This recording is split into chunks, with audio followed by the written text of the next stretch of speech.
Assalamualaikum warahmatullahi wabarakatuh. Bismillah walhamdulillah miftahi babir rahmatillah adana ma fi ilmillah ala sayyidina wa maulana Muhammad ibn Abdullah salatan wa salaman daimaini bidawami mulkillah. Allahumma shalli wa sallim ala sayyidina Muhammadin wa ala alihi wa sahbihi wa sallim ajma'in. Alhamdulillah, puji syukur kepada Allah Subhanahu wa taala yang telah memberikan suatu kenikmatan iman, Islam dan takwa untuk kita semuanya. Insyaallah Al-Fakir Jeffrey Dusria ingin menyampaikan sedikit sekelumit daripada maudhu atau tema dalam bab usul fikih dalam kitab Waraqat, yang insyaallah bab daripada amar dan nahi. Apa itu amar dan apa itu nahi? Mal farqu bainal amar wan nahi? Apa sih perbedaan daripada amar dan nahi?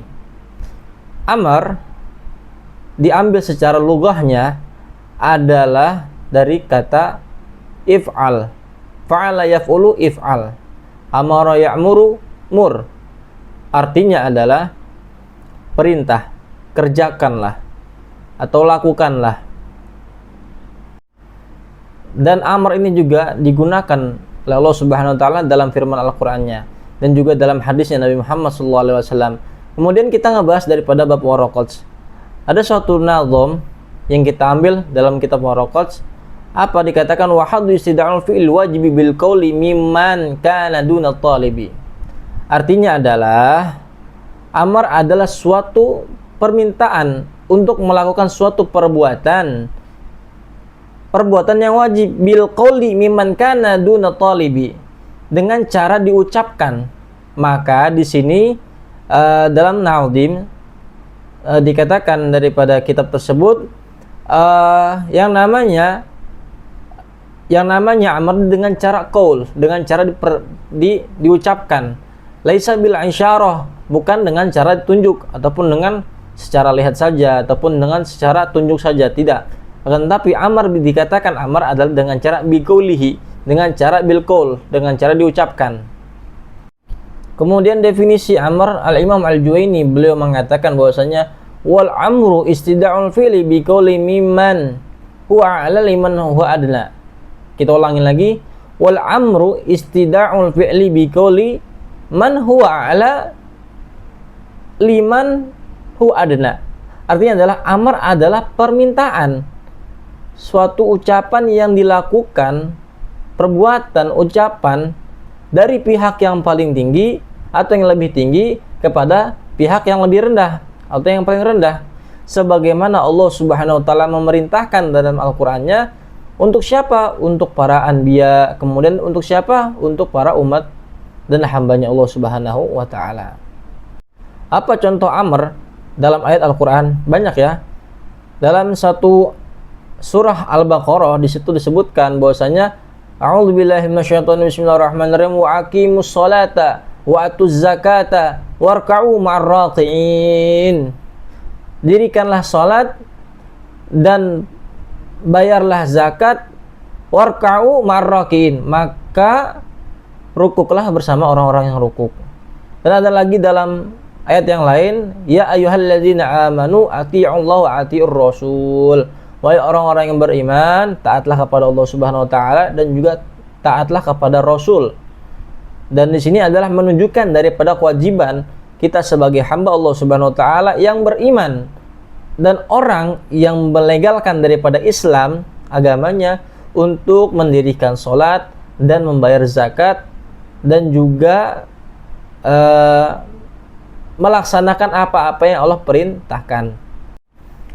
Dalam hadis Nabi Muhammad SAW pun juga dibahas di sini, sebagaimana ketika Rasulullah SAW memerintahkan dalam berbekam, mur ummatak bil hijamah, perintahkanlah hambamu atau umatmu untuk hijamah.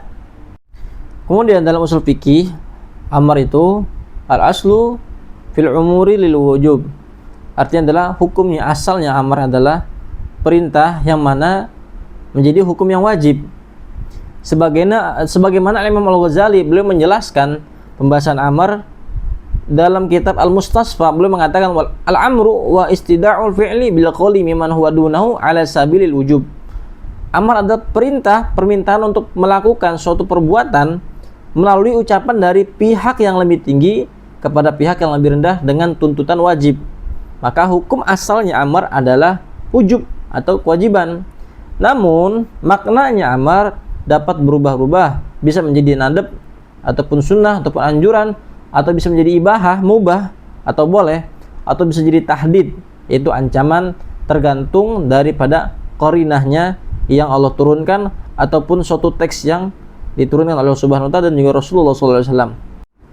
Ada perintah yang mana tapi dihukum tidak wajib, sebagaimana dalam hadis dalam daripada Quran surat Al-Fussilat, i'malu ma syi'tum, perbuatlah yang kamu inginkan ataupun yang kamu hendaki. Ini adalah suatu perintah, akan tetapi sesungguhnya itu membentuk tahdid, ancaman.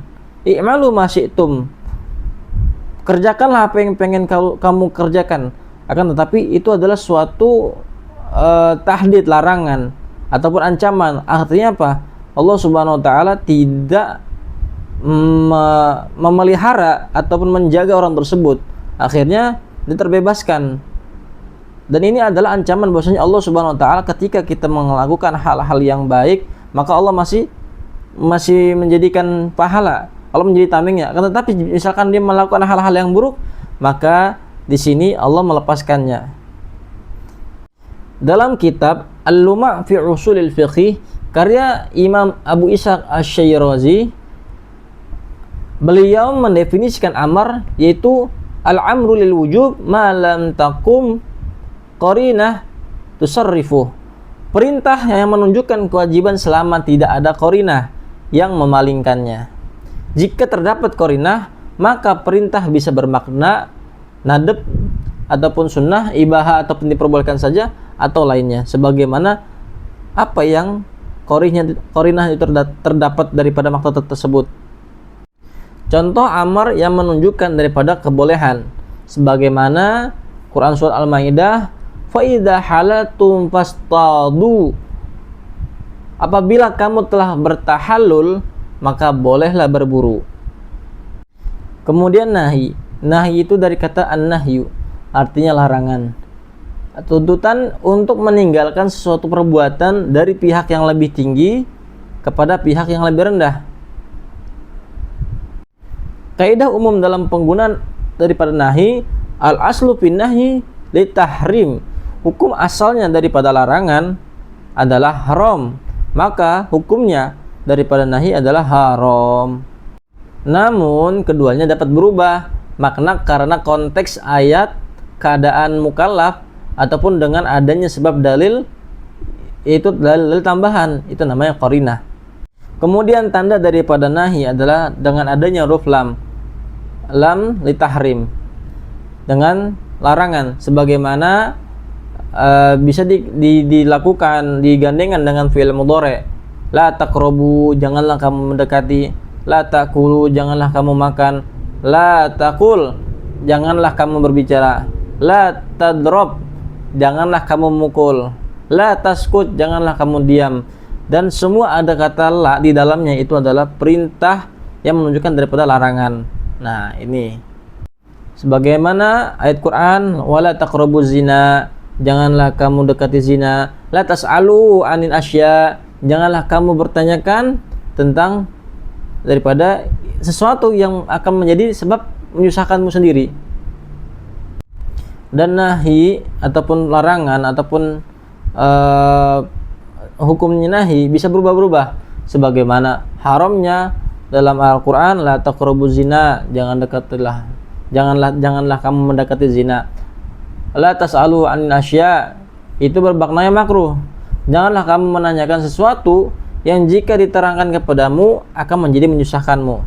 Dan juga ada lagi yang ketiga adalah nahi bisa bermakna daripada irsyad atau petunjuk atau bimbingan, sebagaimana Al-Quran surat Al-Baqarah, wala tansau fadla bainakum, dan janganlah kamu melupakan keutamaan di antara kamu.